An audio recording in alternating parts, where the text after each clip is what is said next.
So I just got back from watching Sinners, and before I get into it, I wanted to say that I really enjoyed the movie. Uh, it's not the best of the best things ever made, but it's still a solid entry into the 2025 movie roster. I will say though, the third act was atrocious. There's just all kinds of plot armor out the ass. Like people are teleporting, people are, getting attacked by like 40 people and then just it cuts away and it's fine. Like the third act is very reminiscent of Game of Thrones season 8. Uh but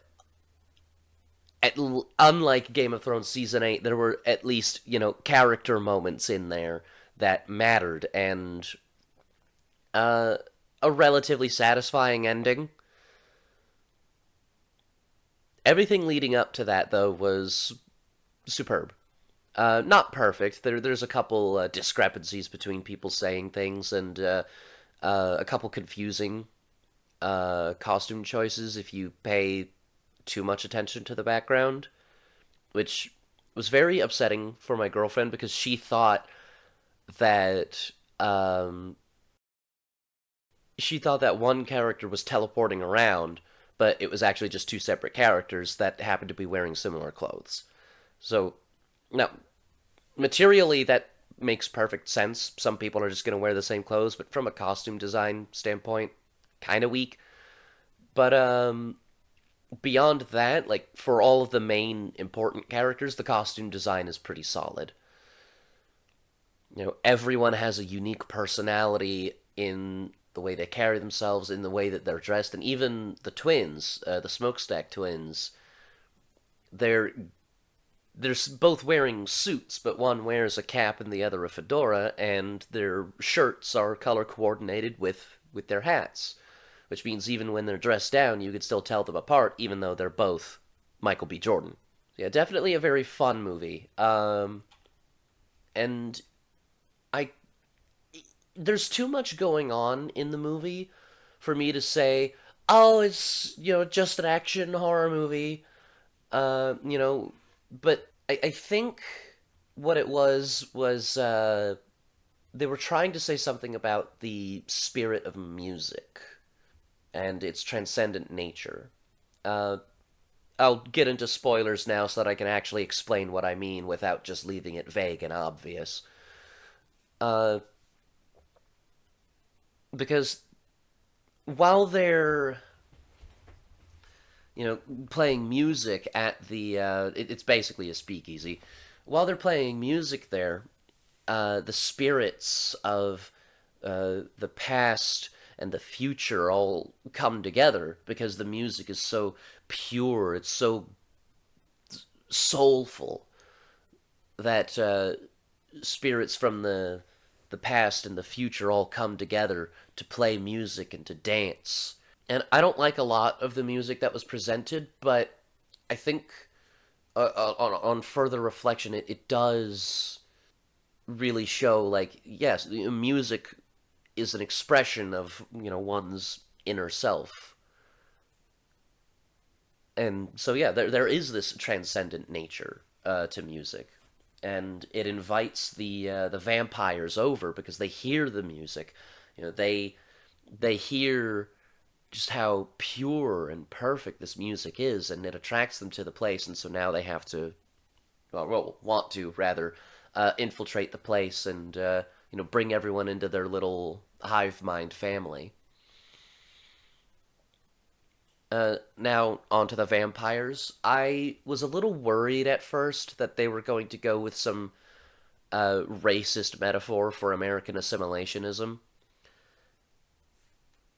It's like, oh look, the white man invaded this person's home, and now the white devil is trying to invade a black space and force the black man to be like the white man. But it turned out to not be that. It veered away from that by making some of the characters actually like understand both perspectives, both the vampire perspective and the human perspective.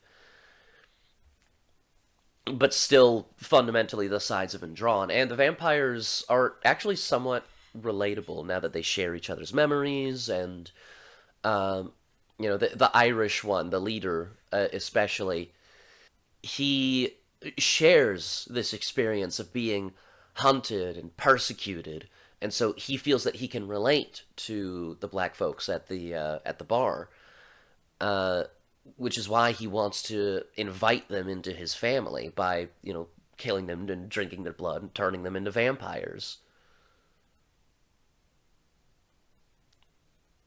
So I mean, he's still an evil bastard. He's going around killing people and taking away their agency and all that. But there's a reasonable motivation behind it beyond, oh, I'm just hungry and evil. Uh, and they also try to pull something similar to Nosferatu, in which it asks the question, and I think, or where does evil come from? And I think its answer is that evil, the greatest evil, is external, but we are the ones who invite it into ourselves. Through our actions, through our hobbies, through our interests, and it's up to us to be very careful with the power that things like music have. Yeah, so it's definitely a very interesting movie, and there were times where it was genuinely tense and even a little funny at times. So I liked it. I liked the movie a lot. Close Scrutiny puts it at like a 6 or 7 about halfway through the movie, and the final act was, like I said, it was pretty atrocious. But I like the movie a lot, and I would definitely recommend it. So yeah, I'll see you guys in the next one. Bye. Before I go, something that I forgot to mention about the music is that it takes inspiration from more than 100 years of musical history, ranging from West African folk all the way to modern day hip hop and heavy metal. And we actually get to see bits and pieces of all of those different varied music playing throughout the movie during particular scenes. And but the main focus of the two would be when the vampires are singing, it's Irish folk. When the black people are performing and playing their instruments and singing, it's blues.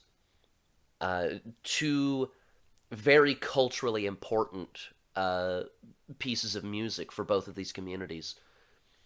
And I love the way that they had the two styles playing off of each other. And while I don't think that the other genres really mixed in together very well, there was definitely an attempt that I appreciate. Maybe I'd appreciate it more if I was engrossed into the musical world, but I'm not. So I just go off of what I hear and how much of it pleases me. Um, that said, I still absolutely respect how much love for music was put into this movie. And that's why I think that the movie is really about the transcendental nature of music. So yeah, that was the last thing I wanted to say. So I'll be seeing you in the next one. Peace, guys.